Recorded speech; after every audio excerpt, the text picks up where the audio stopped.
Donc, bonjour à toutes et à tous. Merci de nous rejoindre pour cette cinquième journée des webinaires de Podo Expo, le e-salon podologie.com. Aujourd'hui, en programme, on est très centré posturologie avec à midi 15 Jean-Philippe Bizot qui va nous parler des bases scientifiques et cliniques des semelles de posture. On aura une présentation par notre partenaire Connaissance et Évolution sur toutes les formations qu'ils peuvent nous offrir. Et on finira avec Viviane Nesme qui va nous parler plutôt, on va remonter un peu dans le squelette au niveau des lombalgies et des semelles de posture. Donc tout de suite, je vais donner la main à Jean-Philippe pour qu'on puisse voir tout ça. Ah, donc Jean-Philippe, normalement, tu as la main, tu vas pouvoir partager ton écran, et je t'en prie. Donc n'hésitez pas, comme d'habitude, à mettre vos questions dans l'outil discussion ou dans l'outil questions-réponses afin que je puisse modérer derrière. Donc, vous aurez un quart d'heure de présentation avec Jean-Philippe et qu'on puisse lui transmettre vos questions en live. Jean-Philippe, je te laisse la main. Merci Jérémy, merci pour votre invitation. Je vais m'atteler, c'est vrai qu'effectivement j'avais prévu au départ 25 minutes, donc je vais essayer d'aller un petit peu plus vite que prévu pour qu'on ait un petit temps de questions enrichissant. Donc, je m'attelle à une tâche qui est parfois un peu compliquée, qui fait parler tout le monde sur les réseaux, partout, parce qu'on a beaucoup de mal, nous, en tant que podologues, à discuter avec parfois nos collègues médecins, kinésithérapeutes. Il y a toujours un grand a priori sur l'efficacité de nos stimulations plantaires. On va essayer de faire un petit historique, mais partant de la théorie quand même. Malheureusement, ça peut être un peu ennuyeux parfois, mais malheureusement, c'est par là que ça passe pour comprendre comment ça fonctionne.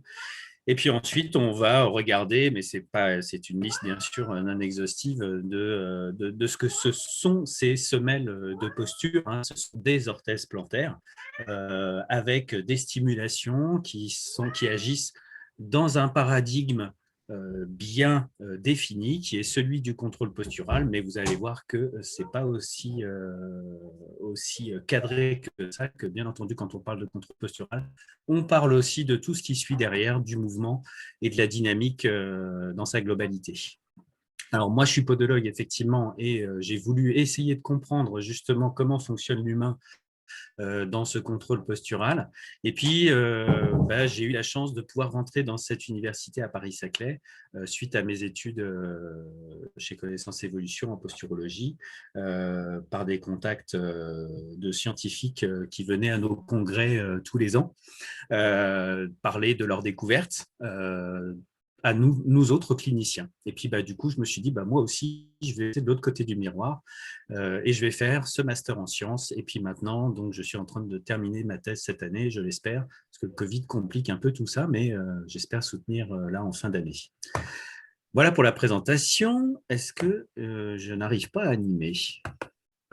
C'est bien joli, mais est-ce que Jérémy… Ah, c'est bon. C'est bon.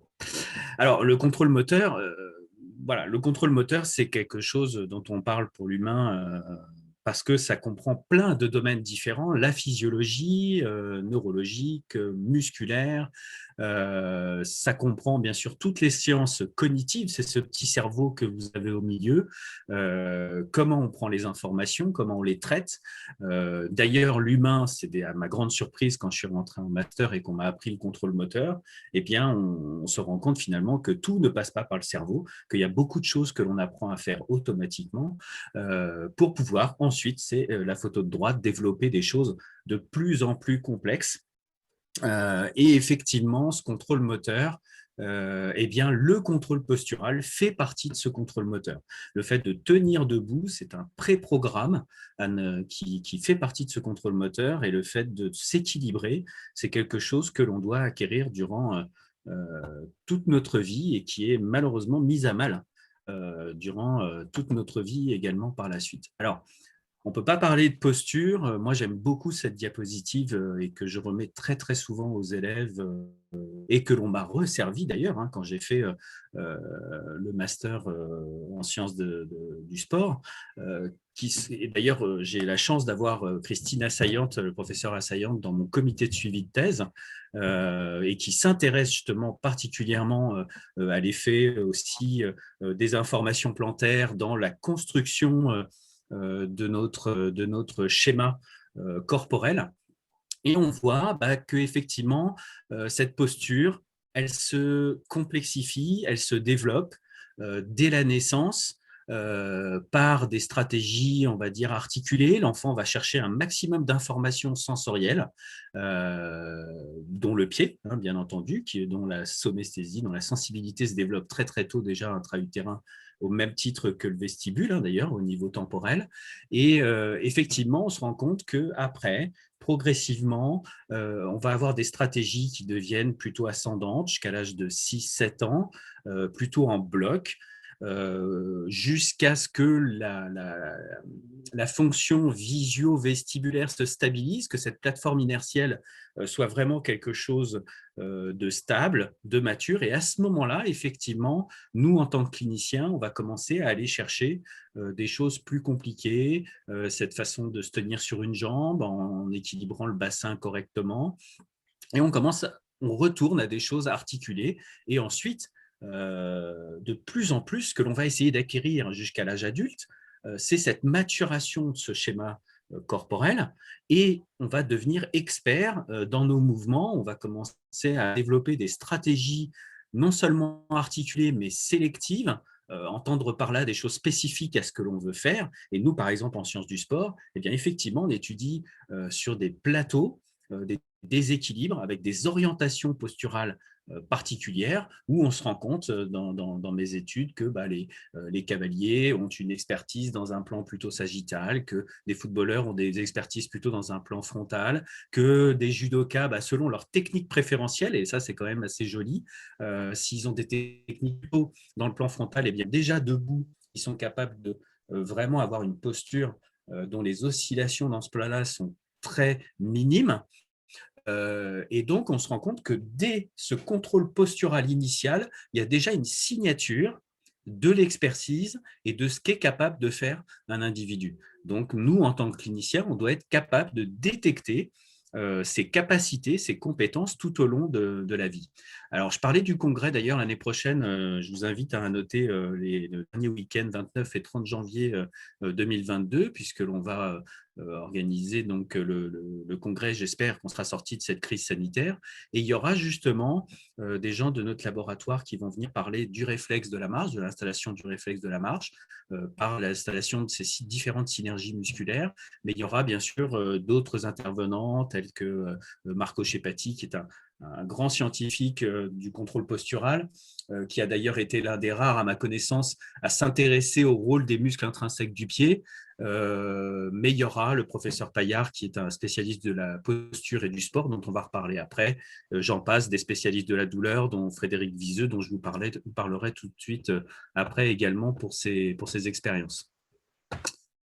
Alors, toujours théorique, cette expertise, effectivement, elle a particulièrement été effectivement étudiée dans le sport. C'est vrai que les sciences du sport, c'est ce qui nous a permis peut-être de donner de belles lettres de noblesse, et qui va nous en donner encore, parce que c'est quelque chose de très populaire, c'est quelque chose qui est très vendeur, mais jusqu'à présent, on analysait beaucoup le mouvement, on analysait beaucoup comment le sujet bougeait, mais on ne disait pas trop sa faculté à s'équilibrer. Et c'est effectivement, moi j'aime beaucoup les revues de littérature et les études, bien entendu, durant ces 30 dernières années de son équipe, Thierry Paillard, qui a montré, bien entendu, que ces performances posturales, effectivement, se développaient avec l'expertise sportive.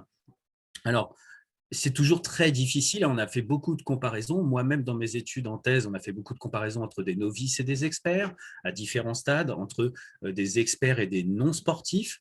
Donc, il y a toujours parfois cette petite question, on en discute beaucoup avec le professeur assaillante, mais est-ce que ce sont des capacités posturales particulières, innées, qui amènent un individu à être expert dans un tel ou tel sport ou dans telle ou telle activité, ou est-ce que c'est le sport en lui-même qui développe? Et ben en fait, c'est les deux, mon capitaine. Hein. On se rend compte dans les études que quand on compare à chaque fois des populations, des niveaux, on se rend compte que, bah, oui, effectivement, il y en a qui sont plus forts que d'autres dans telle activité. Et puis après, bah, effectivement, telle activité aussi développe aussi une expertise posturale. L'équitation que j'ai choisie comme support pour ma thèse, par exemple, est quelque chose qui n'avait jamais été étudié.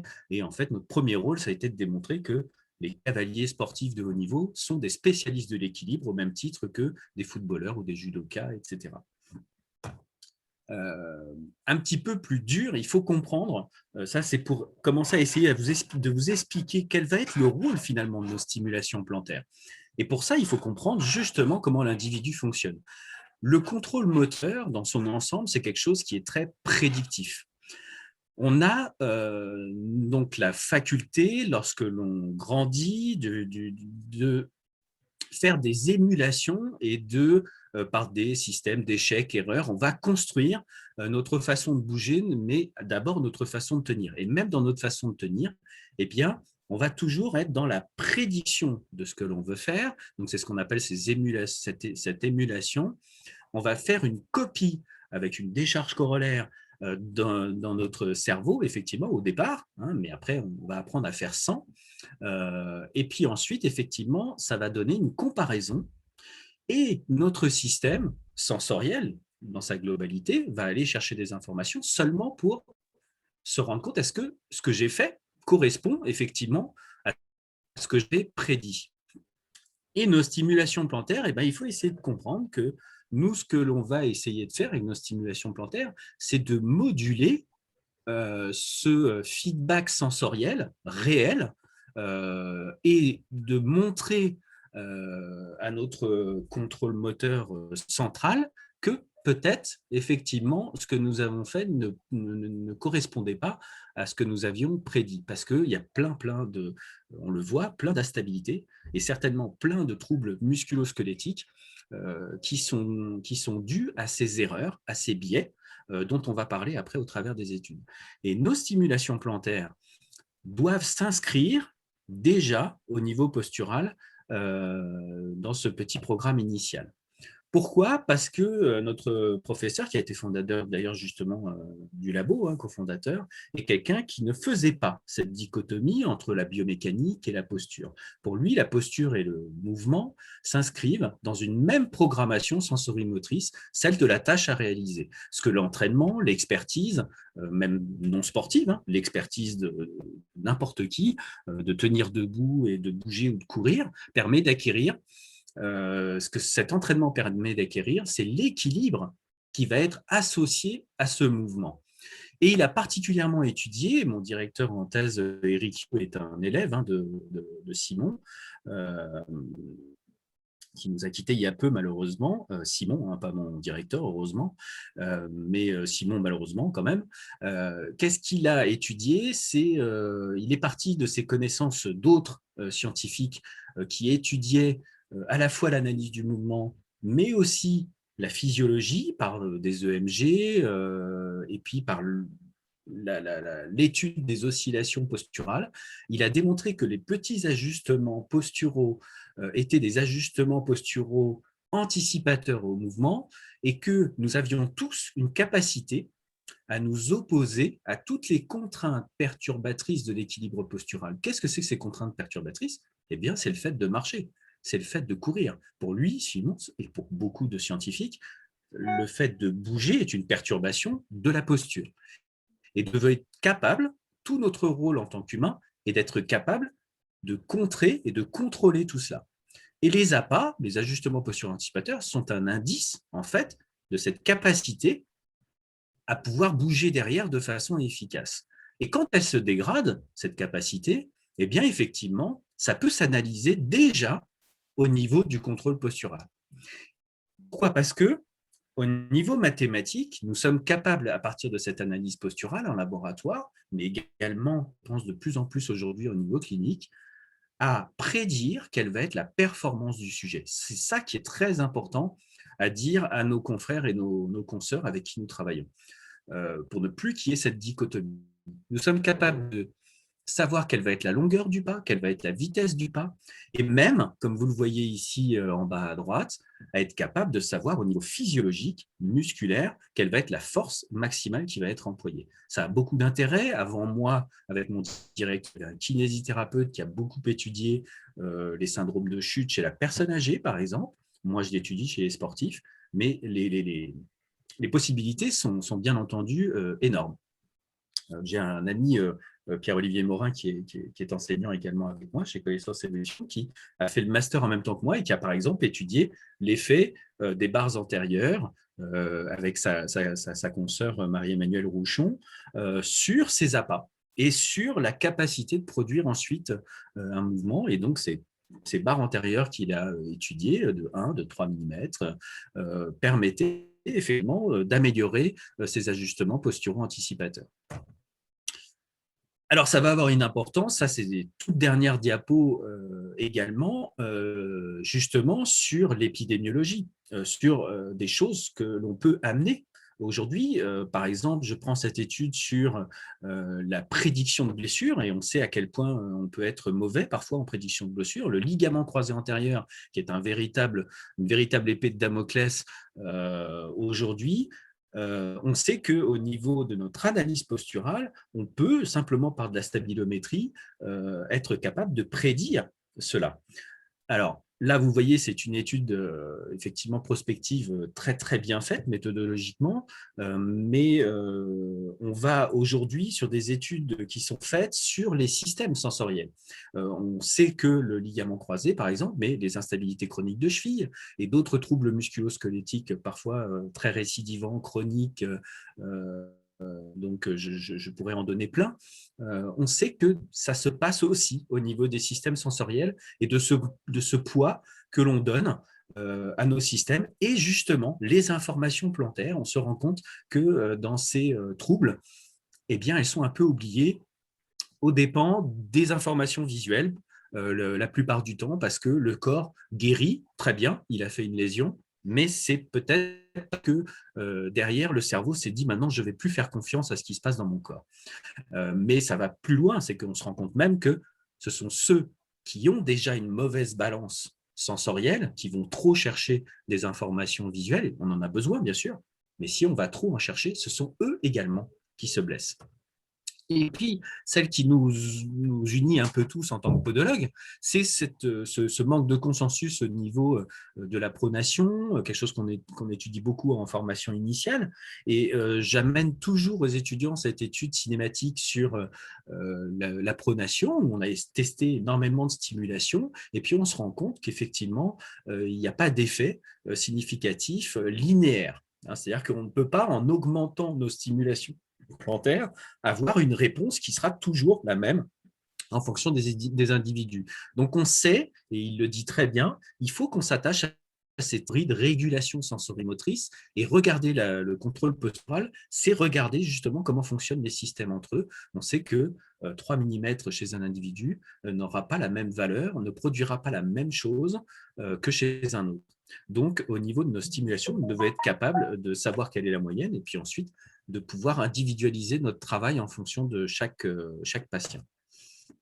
Donc, pour conclure cette partie théorique, il y a un rôle effectivement de la posture qui est très statique, qui paraît toujours un peu péjoratif, mais qui est là, qui nous permet d'avoir un maintien gravitaire correct pour préparer le corps ensuite au mouvement. Ce contrôle postural, c'est le support vraiment de notre activité motrice, et notre activité posturale va même ensuite rétablir l'équilibre après perturbation.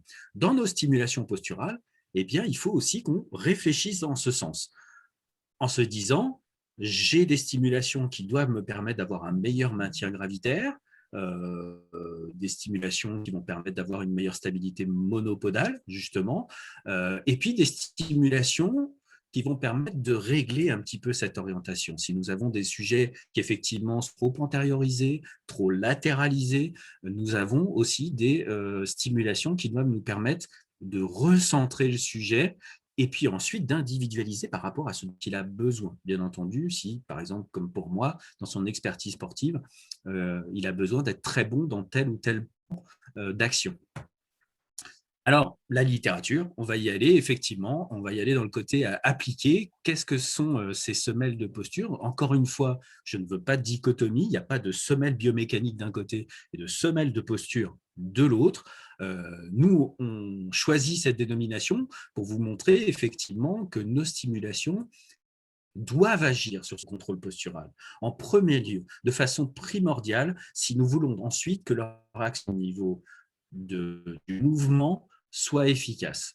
Bien entendu, nos semelles, alors je dirais à la rigueur plutôt nos semelles classiques que nous avons appris lors de notre diplôme en formation initiale, et encore aujourd'hui en formation initiale, nous sommes plusieurs à avoir déjà appris ce qu'était le contrôle postural dans pas mal d'écoles. Nous devons être capables effectivement de savoir où est-ce que nous agissons. Donc, c'est vrai, effectivement, de nombreux articles prouvent déjà les effets sur le contrôle postural de ces stimulations et de ces semelles de posture, mais bien entendu, il reste plein de travail aussi à faire. Alors, historiquement, bien sûr, c'est Philippe et Pierre-Marie Gaget, leur rencontre, qui a permis de commencer à conceptualiser un peu ces semelles et de dire, voilà, nous avons des éléments, par exemple, qui nous permettent d'orienter notre corps en avant, en arrière, ou sur la droite ou sur la gauche, avec des effets qui étaient prédictibles et qui étaient orientés. Marc Janin, podologue aussi, qui a fait sa thèse au laboratoire de Toulouse, a fait cette première étude indexée internationale qui nous a permis de commencer à parler aussi de nos stimulations. Et puis, ça c'est le professeur Roll, Nkavunu Dias, qui se sont dit, effectivement, je veux savoir qu'est-ce que le pied est capable de faire. Et puis, nous voyons effectivement que à chaque fois, les réponses étaient exactement systématisées. Si nous mettions une stimulation en arrière, le sujet avait des oscillations qui partaient vers l'avant, et ainsi de suite, dans toutes les directions. Nous devons être capables de savoir ce que nous allons produire au niveau de ce contrôle postural.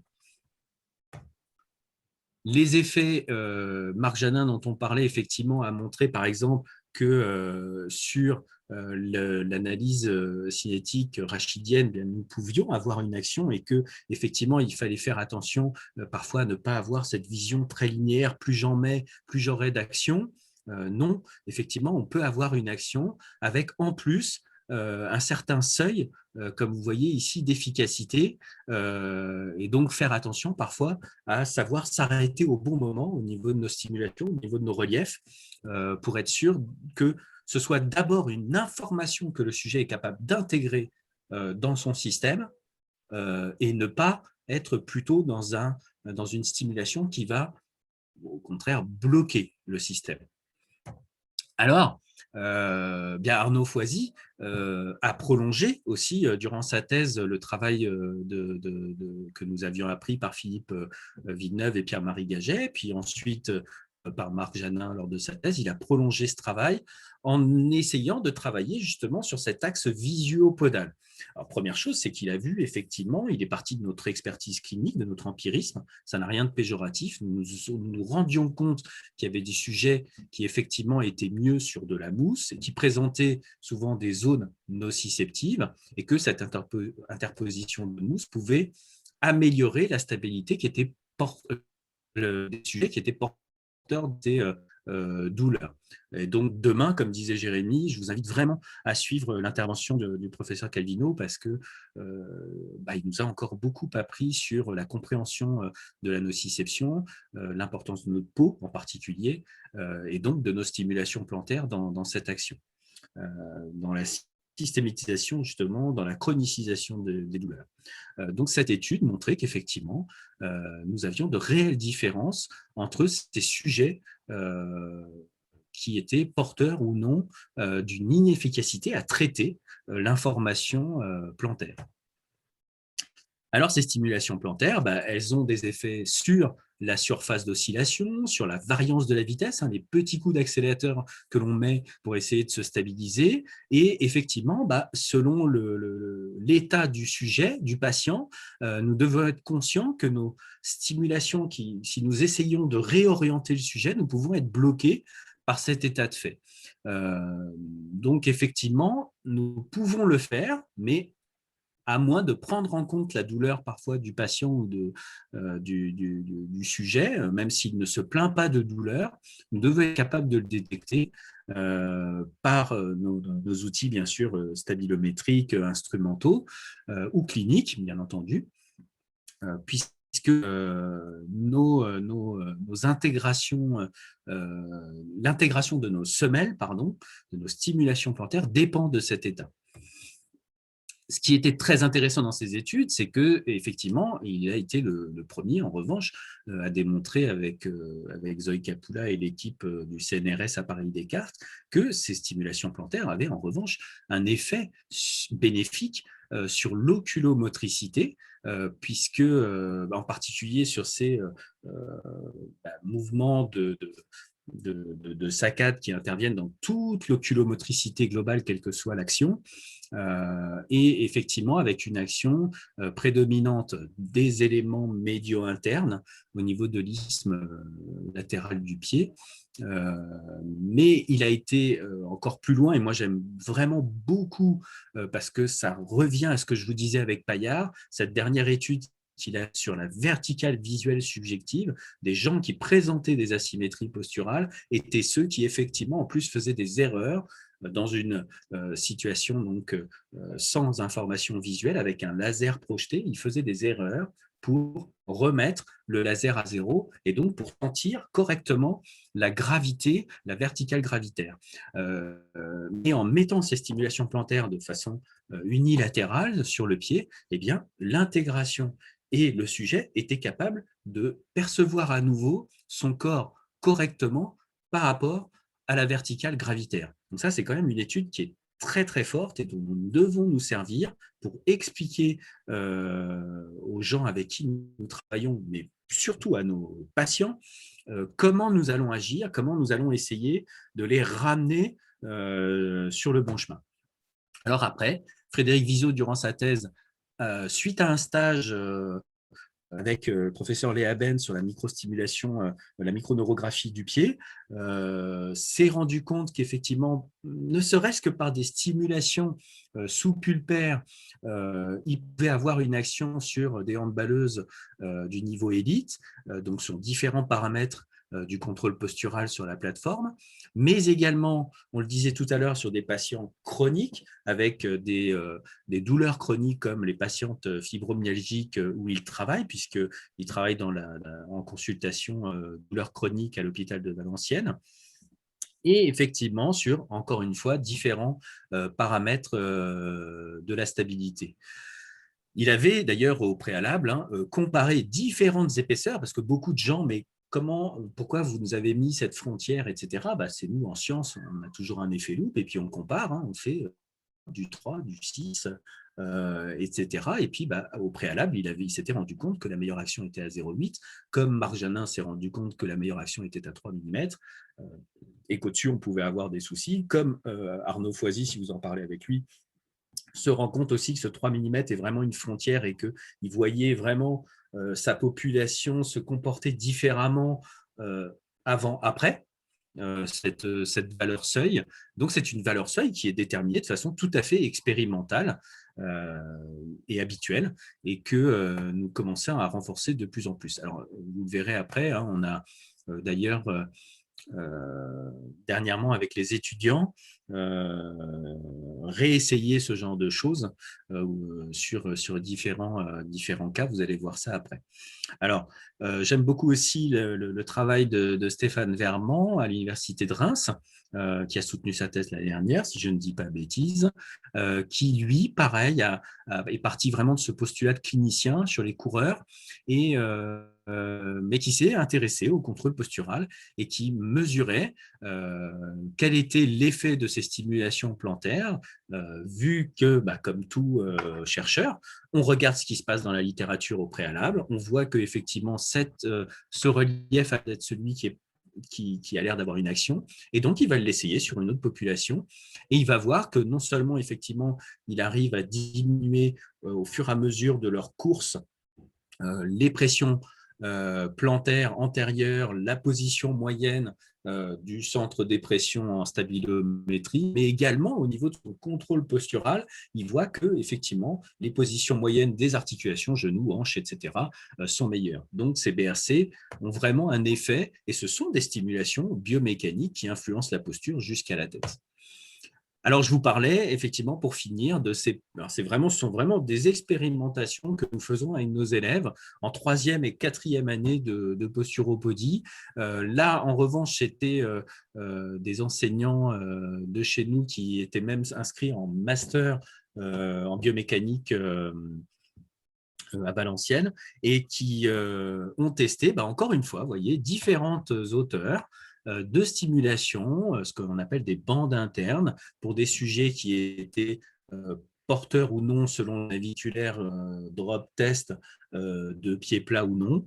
Et puis, effectivement, ils se sont rendus compte que dès le premier millimètre, on avait une action et que le 3 mm marchait mieux que le 6, mais il y avait vraiment une action sur la stabilité des non-porteurs.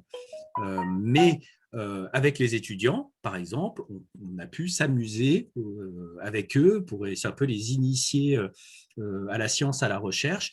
Et j'espère que vous écouterez, parce que je suis au Conseil national et on a des jeunes étudiants de la fédération qui sont extrêmement actifs là-dessus et qui veulent vraiment qui ont cette volonté, comme nous, d'amener les podologues à être beaucoup plus impliqués dans la recherche de preuves. Donc, on essaye de le faire dès nos formations. Alors celui-ci, par exemple, je fais vraiment un clin d'œil à nos élèves. On est en train de rédiger tout ça, mais on a déjà pu amener ce résultat, en tous les cas, sur des indexations Medline, avec l'effet, par exemple, sur cette instabilité monopodale qui est très connue, que ce soit dans les syndromes de chute, que ce soit dans l'apparition, dans la genèse et l'apparition des troubles musculo-squelettiques et des blessures des membres inférieurs. Eh bien, on leur a demandé tout simplement de faire un protocole sur une trentaine de sujets où nous avions, d'un côté, nous avons testé des stimulations qui étaient dédiées à stabiliser effectivement le sujet de façon optimale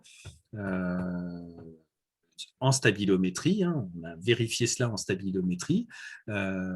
Et puis ensuite, effectivement, j'en ai oublié une. Voilà.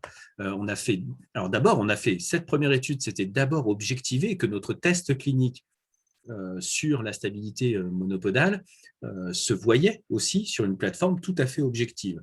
Donc, c'était une validation de test en premier lieu avec une première promotion.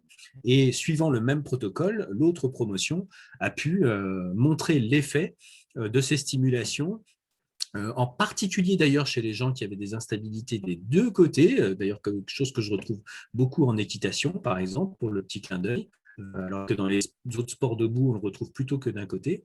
Mais dans la population, on n'avait pris que des droitiers, et d'ailleurs la stimulation marchait aussi sur les gens qui avaient des instabilités monopodales, mais que à gauche. Donc souvent des gens dont c'est le pied un peu pilier ou le pied d'appel, comme on l'appelle dans le sport.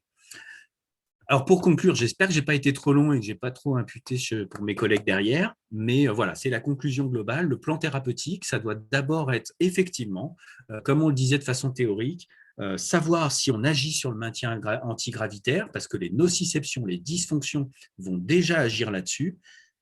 Nos stimulations, comme on en a vu quelques exemples ici, vont aussi agir sur l'orientation posturale. Et donc, derrière, il faut toujours avoir en tête que ces stimulations agissent sur notre schéma corporel, sur la régulation des asymétries que nous n'arrivons plus à percevoir recevoir, parce qu'on en a tous naturellement, mais il faut être capable de les réguler. Elles sont nécessaires au mouvement, mais il y a des moments où nous ne sommes plus capables de les traiter. Et puis ensuite, effectivement, comme on le disait, il y a un continuum. Et ce sont les études qui seront à venir derrière, c'est de savoir quel est le temps nécessaire d'intégration de nos stimulations, à voir, parce qu'il y a quand même des études sur les semelles, on va dire plutôt classiques anglo-saxonnes, qui disent que pour l'instant, sur ces semelles anglo-saxonnes, on a un effet à 3 mois sur la douleur, mais sur la fonction pour certaines études, mais jusqu'à quand? Donc là, il y a vraiment des questions qui restent ouvertes et il faut que demain, on puisse prouver aussi qu'on est vraiment, vraiment des acteurs de la prévention des lésions plus graves, des lésions organiques qui seront irréductibles et vraiment amener des déficiences pour le sujet de façon globale. Voilà, encore merci. J'espère que je n'ai pas été trop long. Non, merci Jean-Philippe, tu es un passionné, donc tu débordes, c'est normal. Toujours. Donc, 2 questions pour la fin. Dis-moi tout. C'est la parole à Pierre. Caroline demande quel est l'impact du développement neuromoteur de l'enfant avant la marche et l'adaptation à la gravité? Alors, je ne suis pas sûr de bien comprendre. Est-ce que ça peut être précisé? Quel est l'impact du développement neuromoteur? De l'enfant avant la marche et l'adaptation à la gravité. Alors, Caroline, n'hésite pas. Alors, en fait, il me manque quelque chose. Quel est l'impact sur quoi? Sur la marche, justement? Alors, on va Quel est laisser l'impact du Caroline, développement? on va laisser Caroline préciser dans l'outil questions-réponses et je vais te poser la question de Mathieu en attendant. Il précise, Mathieu, il dit que cette étude de stabilisation monopodale, a-t-elle été quantifiée en dynamique, marche ou course? L'étude que tu as montrée tout à l'heure. Alors, la dernière avec nos étudiants, non, ça a été objectivé sur une plateforme de force, mais pas dans la course. En revanche, il y a de très belles études sur l'analyse de la course qui montrent que chaque degré supplémentaire, alors ils avaient fait des groupes en fonction des groupes de coureurs qui avaient certaines blessures du membre inférieur au niveau du genou, au niveau de la cheville, au niveau du pied, thalalgie, etc. Eh bien, chaque degré supplémentaire amener en fait un sujet à être classé justement dans un groupe de plus en plus grave au niveau des blessures. Et alors, Caroline a précisé c'était l'impact sur la posture. Alors, effectivement, là je l'invite à venir au congrès l'année prochaine et à écouter Elodie Inkens, ma collègue doctorante. Il y a des choses très intéressantes dans tous ces réflexes qui s'installent dans les 3 premières années de la vie. Il y a des gens qui parlent de réflexes archaïques. En fait, ces réflexes, c'est vraiment… Effectivement, ça a un impact énorme parce que c'est la construction d'une carte mère. Il y a des choses qui sont innées et c'est vraiment pour le sujet l'installation de tous ces pré-programmes dont on parlait. Et d'ailleurs, dans les études de la directrice de thèse d'Élodie, il y avait déjà des études auparavant qui montraient qu'en fait, ce réflexe, il ne disparaît pas au bout de certains mois après la naissance. Il est toujours là. Dès qu'on perturbe l'enfant, en fait, il a besoin de retrouver ce réflexe de la marche, avant même l'acquisition mature et développementale de l'enfant. Donc, c'est toujours quelque chose qui est là. C'est vraiment une carte mère et c'est toujours quelque chose qui est là. Donc, merci beaucoup, Jean-Philippe. Ce que je vous propose pour les 2-3 autres questions, c'est de ne pas hésiter à aller donc, sur le salon Podo Expo. Vous allez sur la page Connaissance et Évolution et dans le formulaire Contact, vous pouvez transmettre vos questions justement pour Jean-Philippe. Et je suis sûr que l'équipe de Connaissance et Évolution se fera un plaisir de transmettre. Bien sûr, bien sûr. Bon, merci Jean-Philippe. Je suis désolé, j'espère. Avec plaisir. J'essaie juste de respecter le timing, c'est un rôle qui n'est pas forcément… Oui, je suis vraiment désolé. Vas-y. Donc, je vais laisser Pierre maintenant diffuser, donc Pierre qui est de l'équipe Connaissance et Évolution, qui va diffuser une petite présentation. Et derrière, vous aurez quelques minutes aussi pour interagir avec Sylvie Villeneuve.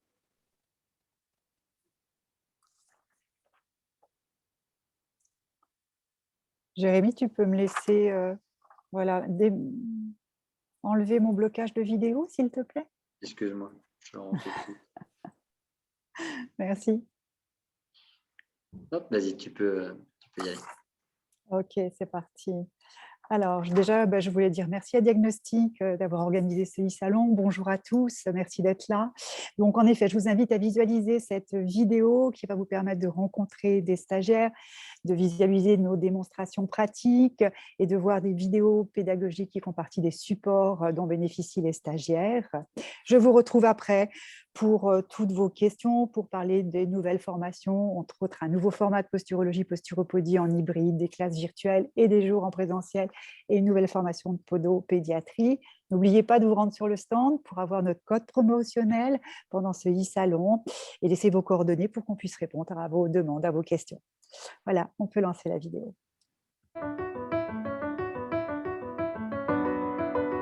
Pourquoi est-ce que tu as choisi de te former en posturologie ?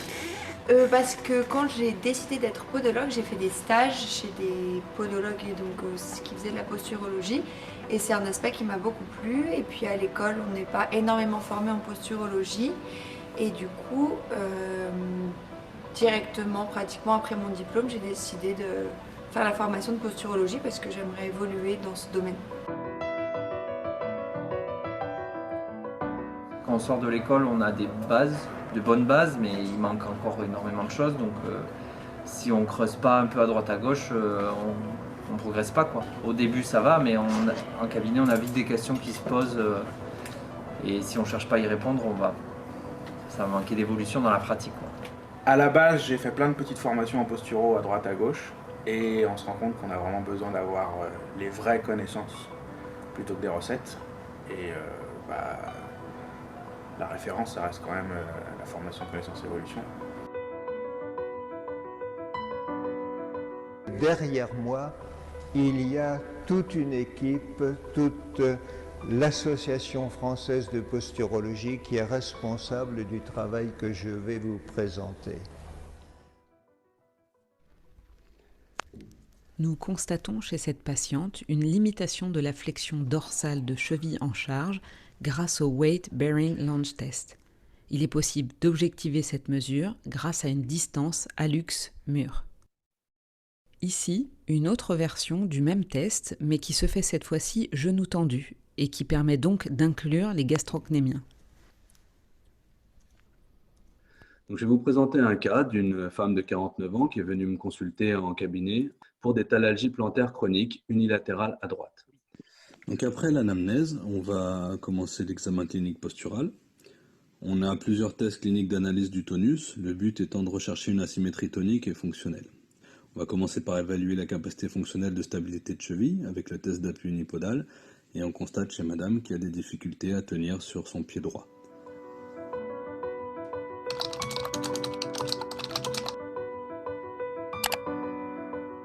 Vous êtes podologue et vous souhaitez vous former en posturologie, en podologie du sport ou en traitement podologique? Alors rendez-vous sur le site dédié de Connaissance et Évolution, podologie.connaissance-évolution.com et faites votre choix parmi de nombreuses formations. Découvrez les programmes et les informations pratiques de chaque formation et téléchargez la brochure si vous le souhaitez. J'avais perdu un peu l'envie. Et ce qui est bien, c'est que dans cette profession, on a beaucoup d'ouverture. Et moi, je commençais un peu à m'enfermer dans une seule manière de travailler. Donc le Covid m'a un petit peu fait réfléchir et du coup, j'ai décidé d'élargir les horizons. J'avais jamais fait de formation avec connaissance évolution, mais on n'avait que des bons retours. C'était un organisme sérieux, donc surtout parce qu'une amie nous l'a conseillé.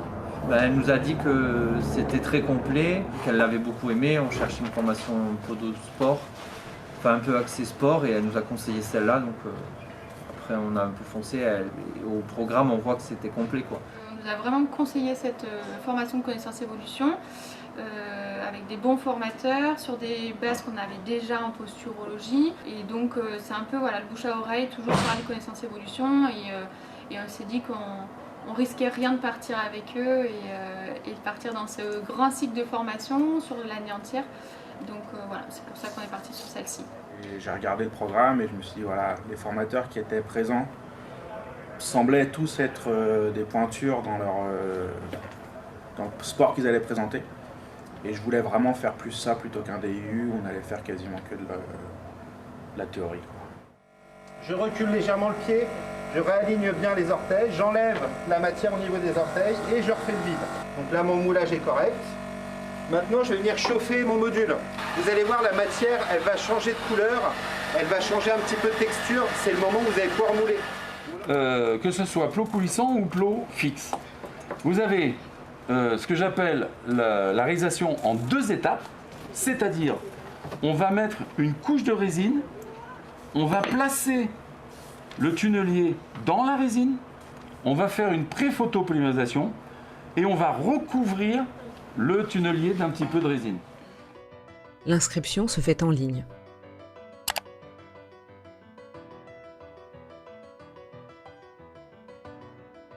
Si vous êtes éligible à la prise en charge, alors rendez-vous sur le site www.mondepc.fr et choisissez la formation par mots-clés. Ou entrez le numéro d'organisme de connaissance et évolution qui est le 2709. Donc, si on regarde, on va mettre une main au niveau du creux lombaire, postérieur, une main qui sera en dessous de l'ombilic, et on pousse légèrement la personne, on lui demande de se laisser aller en avant et de ne pas décoller les talons. Donc, quand la personne, elle est un peu ondule monosegmentaire, je pousse avec ma main haute et mes 2 mains fonctionnent en phase. C'est sûr que c'est quand même prenant parce que ça représente 2 heures de temps par semaine sur Zoom et je vais pas vous mentir, il faut retravailler un petit peu les cours parce que ça fait du coup une grosse quantité d'informations. Mais ce qui est très agréable, c'est que déjà il y a les replays et donc on peut bosser quand on veut. Quand on n'a pas compris quelque chose, on a tout le temps accès à un support de cours grâce à un intranet qui s'appelle RiseUp qui est vraiment facile d'utilisation. Et du coup, entre les séminaires, ça nous permet de garder un pied dans la posturo. Le pied, qu'est-ce qu'il fait? Il fait des mouvements de rotation, de roulis, en pronosupination. Donc, c'est ça qu'on peut voir.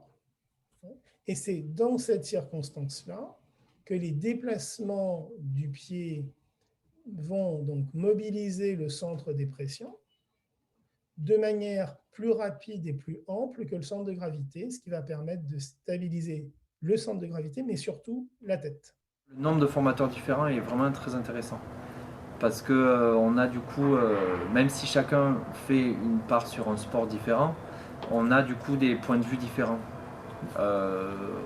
Plusieurs approches, certains sont un peu plus méca, d'autres un peu plus posturaux, d'autres mixtes, et c'est vrai que moi j'aime bien avoir plein d'options et me faire mon choix moi-même. À gauche, là c'est pas top. Donc là potentiellement si je fais ma grille, d'accord, potentiellement je mets une croix en bas à gauche. Je prends contact avec les scapulas, tu penches ta tête à droite, ok, tu laisses glisser, stop, ok, très bien, donc là 10 croix à droite, à gauche, croix à gauche, ok, au niveau cervical, là il y a une rotation, et là il y a une rotation, donc croix, croix, croix. Multitude d'intervenants top, parce que du coup vraiment chaque intervenant présente sa façon de faire dans son activité sportive et ses spécialités, donc ça je trouve que c'est vraiment bien. Là, c'était vraiment de pouvoir échanger avec des professionnels de santé, podologues, mais pas que, d'avoir plusieurs professeurs aussi, donc de ne pas entendre qu'un seul son de cloche, mais d'en avoir différents et de pouvoir faire aussi ma propre idée après sur ce que je vais mettre en pratique. On sait qu'au tennis, les appuis et le sautillement, il y en a tout le temps. Okay, la reprise d'appui, il y en a tout le temps. Donc potentiellement, on stimule en permanence l'avant-pied. J'ai beaucoup aimé le côté pratique et un peu du premier séminaire où on a revu un peu toutes les bases. Certaines formations que j'avais faites, on revoit des bases, ça fait du bien, et des formations qu'on n'a pas faites, ça permet d'avoir des notions de base et de ne pas être perdu tout au long des séminaires qui vont suivre. Un petit mot sur les 2 enseignants. Comme ça. On avait une hypertonie droite, on va là faire une petite stimulation sous la plante du pied gauche en appuyant d'une 50aine de grammes et recommencer la manœuvre et voir est-ce qu'on a une variation ou pas. Donc là, on voit qu'on se retrouve avec une hypertonie gauche. Par exemple, si on a des barres antérieures, on peut croiser les mains pour aller en arrière des têtes métatarsiennes, comme on peut le voir là. Et je recommence. On répète l'opération pour le deuxième pied.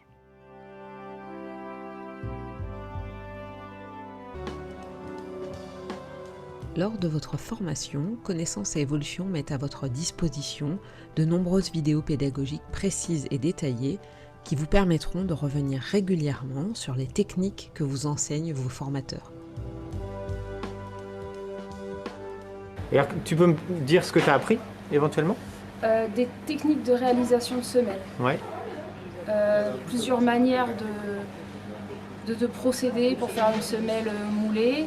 J'ai appris au cas où, si j'ai envie de faire une formation de posturologie, j'aurais dans ma tête, quelques petites choses en stock. Je trouve également, je suis très étonnée sur le matériel, sur la qualité en fait, sur le... C'est pas radin quoi. Enfin, il y a ce qu'on a besoin pour la formation. Enfin, je trouve que c'est très bien. Mais là, moi, je vais commencer avec mon pied droit. Et vu qu'elle me parlait de son bassin, je vais aller travailler la zone du bassin. La zone du bassin va se situer au niveau du talon. Et donc là, je vais venir faire des tensions des deux côtés. Je vais utiliser la pince entre pouce index et je vais aller détendre un petit peu au niveau du talon. Et là, pareil, je prends mon temps. Des zones où j'ai envie de plus insister que d'autres. Je peux rester vraiment bien sur le bord, là ici aussi, qui est souvent en plus une zone qui est très indurée. Perturbation au niveau du thym intermédiaire et profond, légère traction antérieure. Dans ce cadre-là, le point de stimulation va se trouver, vous relevez le gros orteil, en dehors du tendon de l'extenseur de l'hallux et deux travers de doigts au-dessus. Donc on va se situer par là.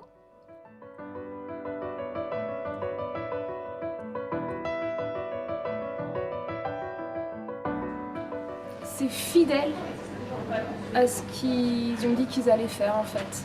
Il n'y a pas de surprise. Et même nous, si on commence à poser des questions un petit peu hors champ, ils y répondent très gentiment, mais c'est quand même très orienté sur le thème. Mais c'est vrai qu'il y a énormément de choses à aborder et enfin, tout est quand même très bien abordé, quoi. La première formation que j'ai fait ici, c'était taping avec Alex. Et j'avais été, on va dire bluffé, mais vraiment cette sensation d'arriver dans un centre où c'était mis tout avait été réfléchi pour que les stagiaires se sentent bien. Les salles de formation sont bien organisées, même la formation à Annecy, la salle était très bien. Même en étant au fond, on voit plutôt bien, on entend bien. Enfin, sur ça, pour moi, rien à dire. Je suis vraiment pas intéressé par les formations universitaires qui te donnent de la théorie et un diplôme. Mais du coup, tu pourras pas mettre sur ta plaque Podo du sport. Non.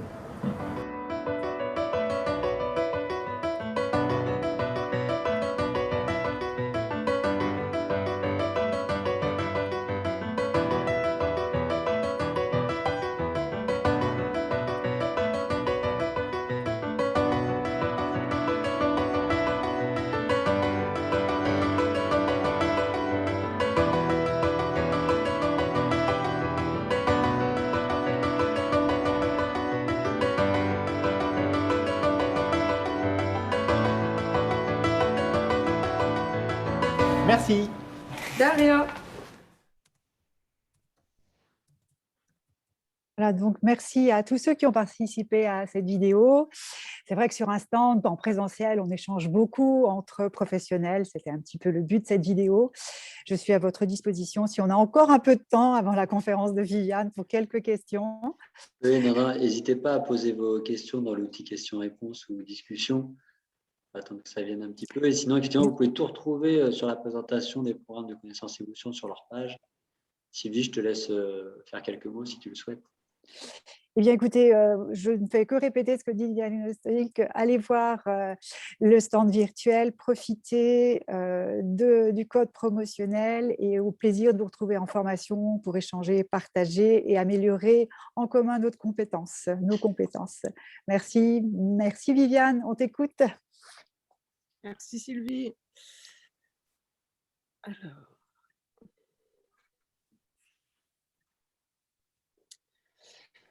Voilà, donc je suis ravie de partager ce moment avec vous. Moi, je suis Viviane Nem et ce qui m'a amenée ici devant vous...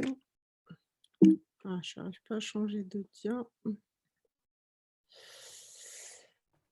Voilà, je suis podologue, j'ai passé mon diplôme en 2001 et donc j'ai exercé la podologie comme on entend avec un paradigme plutôt biomécanique en 10 ans.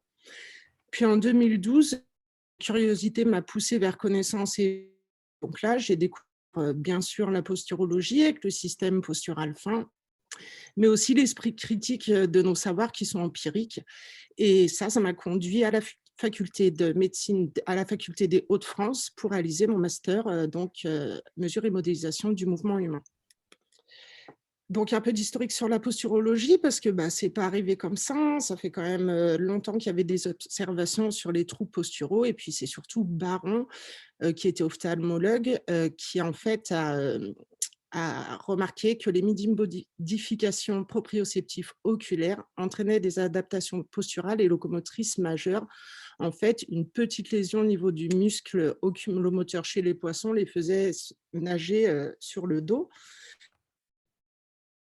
Gaget, qui était médecin, lui, médecine du travail, et s'est intéressé au traumatisme crânien, et il a décrit donc le système postural fin, il a développé l'examen clinique et créé la posturologie. En même temps, il y avait Da Cunha, lui qui était portugais et qui a décrit le syndrome de déficience posturale. Au niveau podologie, plus particulièrement au niveau du pied, c'est Bourdiol qui ne connaissait pas du tout la posturologie, mais qui a constaté les effets des éléments de 1 à 2 mm sur le rachis. Et dans le même temps, Baron, lui, qui a publié les variations stabilométriques induites par des éléments de faible épaisseur. Ensuite, Sylvie et Philippe ont créé la posturologie. J'ai découvert... Donc, avec toute cette histoire, je suis intéressée à la recherche et lors de mon master, j'ai réalisé une étude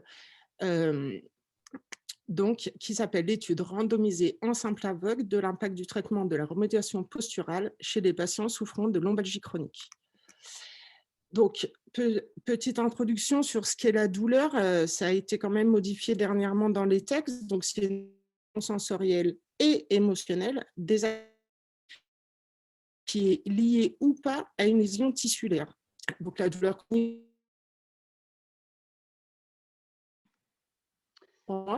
mais il faut savoir dans la classification internationale des maladies. Donc, la douleur, c'est une maladie en soi et qui entraîne des incapacités ou des invalidités, un stress émotionnel et qui ne peut pas être expliqué par d'autres pathologies que la douleur en elle-même.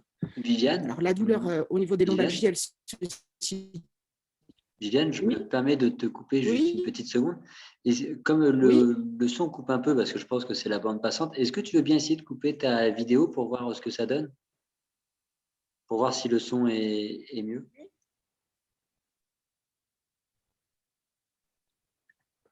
Voilà. C'est bon? C'est mieux?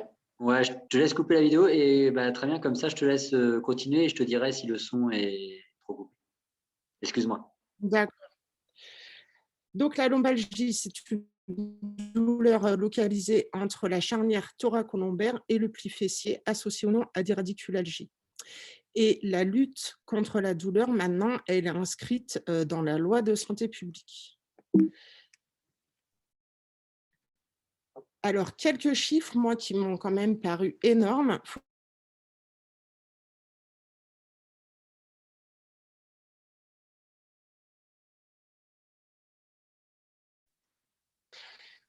Donc, on a vraiment quelques coupures de son. Alors, ce que je vous propose, c'est de perdre une petite minute, mais qui va nous gagner en qualité. Si tu veux bien, Viviane, on pourrait passer par l'audio de ton téléphone, si tu veux essayer. À gauche, tu as le son pour couper ou autre ta caméra. Et tu peux, sur la petite flèche, tu peux aller chercher un petit menu qui va te proposer de passer à l'audio du téléphone. Attends, alors redis-moi, où ça? En bas à gauche, tu as ton son. Enfin, tu as effectivement la possibilité de couper ou d'activer ton son. Est-ce que tu vois où tu coupes ton micro d'habitude? Ouais, mais là, comme je suis sur... Attends, je me sors de... Parce que comme tu es en train de partager. Est-ce que tu vois où tu as ton micro? Ouais, en bas, micro, ouais, très bien. muet. Donc là, tu vas pouvoir ouvrir un petit menu qui va te demander de passer à l'audio de ton téléphone. Tu peux cliquer dessus. Et tu vas avoir un numéro qu'il faut que tu composes avec ton téléphone. Et tu vas rentrer l'identifiant de ta réunion et comme ça, tu vas parler avec ton téléphone et la qualité du son sera parfaite. Alors, attends. Ça va nous prendre 30 secondes, mais…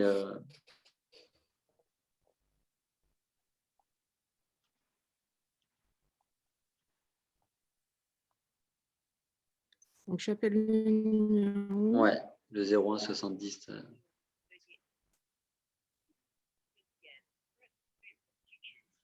Excusez-nous en attendant pour la petite mise en place du son, mais ce sera plus agréable. On entend bien toutes les informations. Donc en attendant, n'hésitez pas sur une autre fenêtre à aller sur la page de connaissances évolution, notamment sur le e-salon podologie.com. Ça vous permettra de regarder un peu ce que Sylvie avait proposé il y a quelques minutes, de découvrir un petit peu les offres et les promotions accessibles. Alors, est-ce que c'est mieux là? Alors, c'est mieux et il faut que tu coupes le… C'est bon, je ne m'entends pas en résonance, donc c'est bon. Alors, tu peux repartager ton écran. Alors, partager l'écran.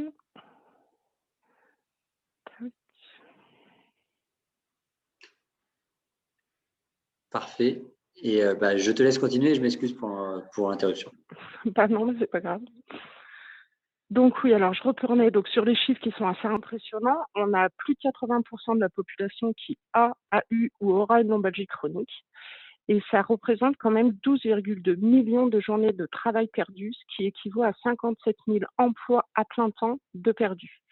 C'est un coût énorme qui est supérieur à 1 milliard d'euros pour les entreprises. Donc, c'est un réel enjeu de santé publique et du coup, au niveau français, pour remédier à cela et pour améliorer la prise en charge, l'HAS a rédigé une fiche de recommandation des bonnes pratiques. Et sur cette fiche, il est noté que les semelles orthopédiques ne sont pas indiquées. Du coup, j'ai été hyper stupéfaite de cette information et je me suis dit comment il peut y avoir une telle différence entre ce que j'observe moi dans ma pratique et les recommandations de mes autorités. Donc, j'ai commencé un peu à chercher et puis je me suis dit, bon, on va faire le pour et le contre. Donc, quand même, au niveau du pour les semelles, c'est un coût très faible pour la sécurité sociale, 17,32 € la paire par rapport à beaucoup de thérapeutiques, c'est quand même peu élevé. Et puis, on a quand même beaucoup d'études, donc des études qui montrent en fait la relation entre les dysmorphoses podales et la répercussion sur la colonne vertébrale chez les sujets sains. Et puis, chez les sujets douloureux, des études qui montrent que la correction de ces dysmorphoses diminue la douleur. Donc, c'est plutôt positif. Et puis, dans les contres, j'ai trouvé une méta-analyse de Schutter en 2014. Donc, cette méta-analyse, elle prenait en compte 293 études. Il en a retenu 4 après avoir enlevé les études qui étaient de mauvaise qualité méthodologique, qui n'étaient pas des études contrôlées randomisées. Et donc, il stipule bien qu'il n'y a pas d'effet de semelle sur les lombalgies chroniques. Bon, il faut savoir que ces 4 études ne portaient que sur des semelles moulées ou avec soutien de voûte versus semelles plates. Donc, du coup, moi, je me suis dit, j'ai posé l'hypothèse, est-ce que la remédiation posturale par semelle de posture peut avoir un impact sur la lombalgie chronique non spécifique ? Donc, pour objectiver cet impact, j'ai pris plusieurs tests, donc le test de rotation de tête, le test de Schaubert, le VA, et puis le questionnaire de Dallas. Et puis, j'ai analysé statistiquement avec le Qui2 corrigé de Yates. Donc, au niveau de la littérature, en fait, on retrouve au niveau de la podologie des semelles, on retrouve vraiment les deux approches. L'approche plutôt biomécanique, donc comme je le disais, qui fait la relation entre les dysmorphoses podales et puis la répercussion sur les sujets, sur les segments sous-jacents, que ce soit au niveau du bassin, du dos, et puis l'impact de ces corrections sur la douleur chez les patients algiques. Et puis, on a la deuxième approche, donc qui est posturale, où le pied, en fait, n'est pas un support que l'on peut caler.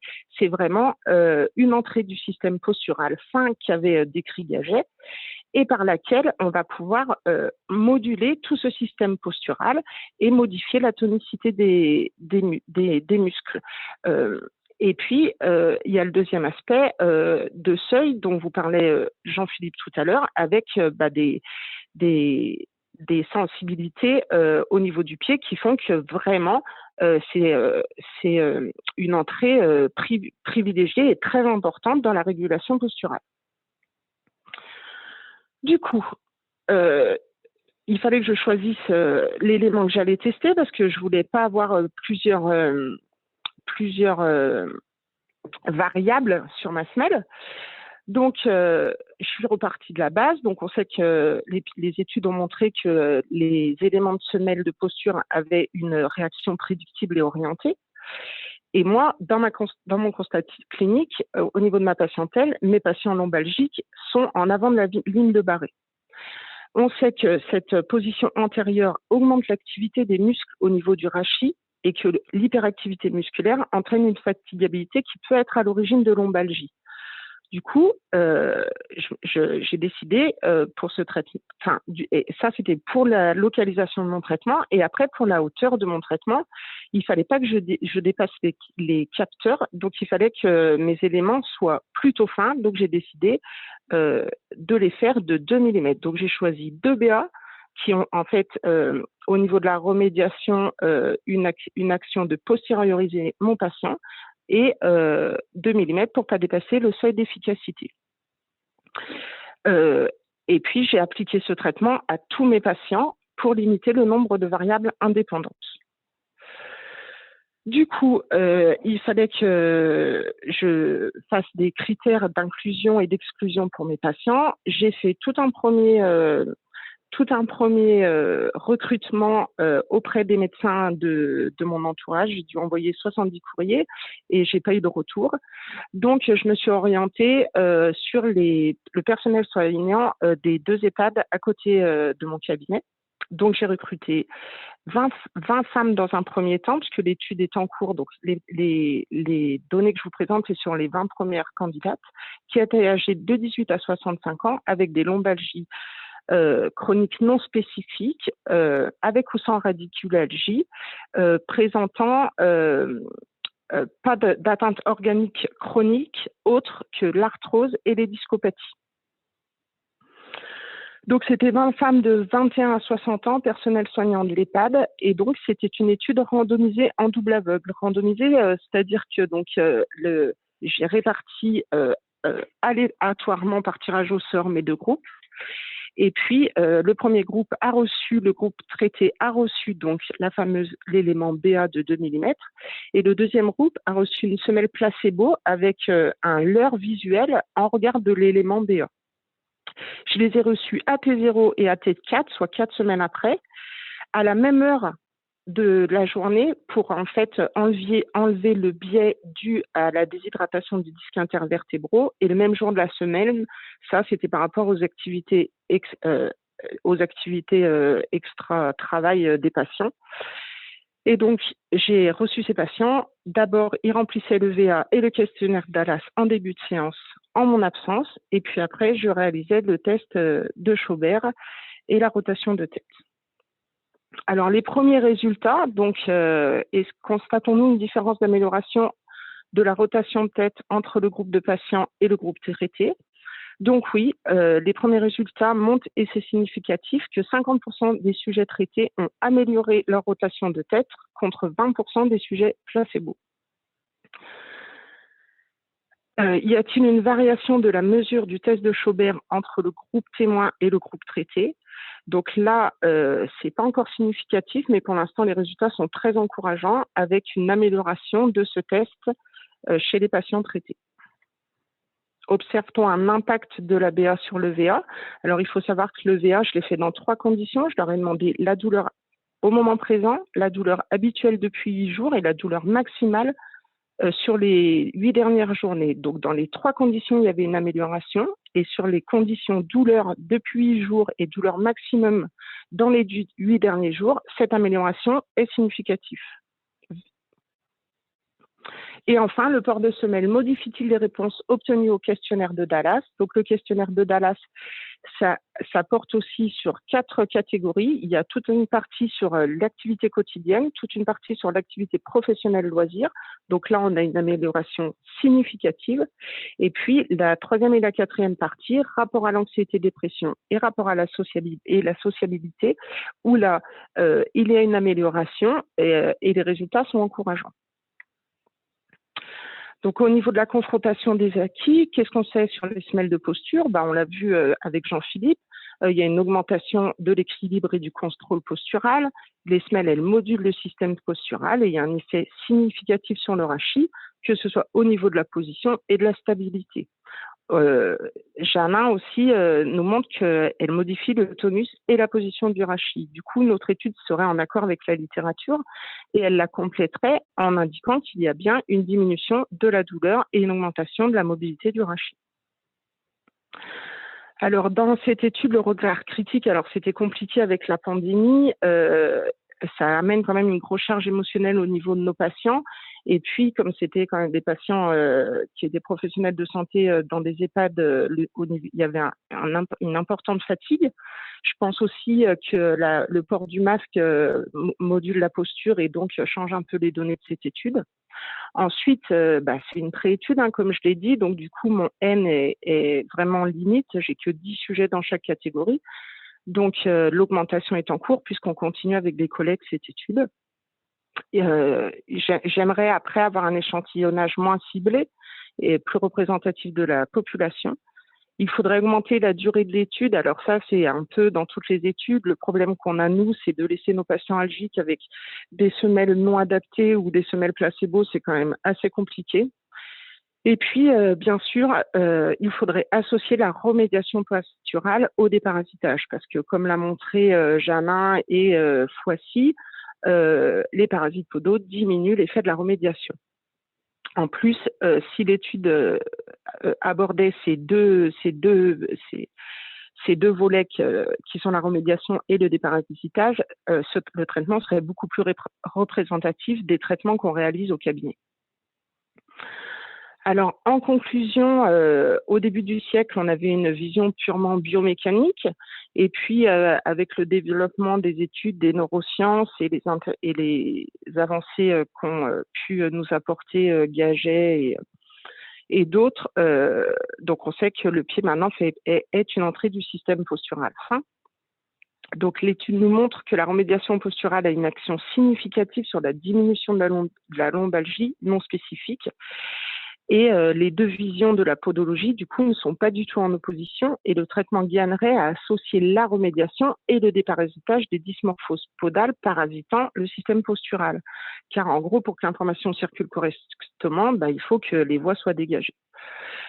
Donc, il faudrait, dans notre étude, en plus de la remédiation parasitale, de la remédiation posturale, déparasiter les hyperpronations du pied, les chaînes stabilisatrices, comme l'a présenté Jean-Philippe justement sur l'étude qu'a fait ses étudiants, les dysfonctions nociceptives cutanées, que sont les épines irritatives d'appui plantaire, puisque Foissy Arnaud nous montre bien qu'elles annulent notre traitement, et puis des dysfonctions proprioceptives, plus au niveau vraiment podal, avec le traitement manuel informationnel du pied. Donc là, il y a une deuxième étude qui est en cours de réalisation par d'autres collègues et qui reprend exactement ce protocole, mais qui associe ces deux visions de la podologie et qui est réalisée en fonction d'un examen plus clinique de chaque patient en utilisant le protocole posturologie-posturopodie et qui est en cours de réalisation. Voilà, je vous remercie pour votre attention. Ah, merci beaucoup, Viviane. Tu as bien rebondi malgré l'arrêt du son, c'est pas évident. Petite question de Charlène. Comment tu fais pour créer un leurre visuel? En fait, donc j'ai pris une semelle résine de 0,8 mm. J'ai retiré, alors l'ABA, hein, pour que ceux qui connaissent, c'est un élément qui est en arrière des têtes métatarsiennes sur les 4 premières têtes, qui a une forme ovale. Donc j'ai retiré cet élément et j'ai remis le même élément de la même épaisseur d'une autre couleur. Du coup, il n'y avait aucun changement d'épaisseur, mais au niveau visuel, on avait bien l'impression qu'il y avait une BA. C'est la dia qui est présentée, la semelle qui est présentée sur la dia, il n'y a pas de changement d'épaisseur. On est sur un leurre visuel. D'accord. Et au niveau de la semelle que tu nommes semelle placebo, comment on peut être certain de l'effet placebo, étant donné qu'on va quand même mettre quelque chose sous le pied du patient? Comment tu as réussi à jongler par rapport à ça? Alors, placebo dans le sens où, contrairement à l'autre groupe qui avait aussi la semelle, eux, ils n'avaient pas l'élément. Donc, s'il y avait une modification, elle était… la modification que peut apporter la semelle, elle était exactement la même dans les deux groupes, puisqu'elle était apportée dans les deux groupes. Et seul dans un groupe, il y avait la BA. D'accord, d'accord. Je pense que ça répond effectivement à la question qui avait été posée. Est-ce qu'il y a d'autres questions concernant l'intervention de Viviane? Donc sinon, Viviane, est-ce que tu as d'autres choses auxquelles tu veux insister pendant une petite minute ou c'est bon pour toi?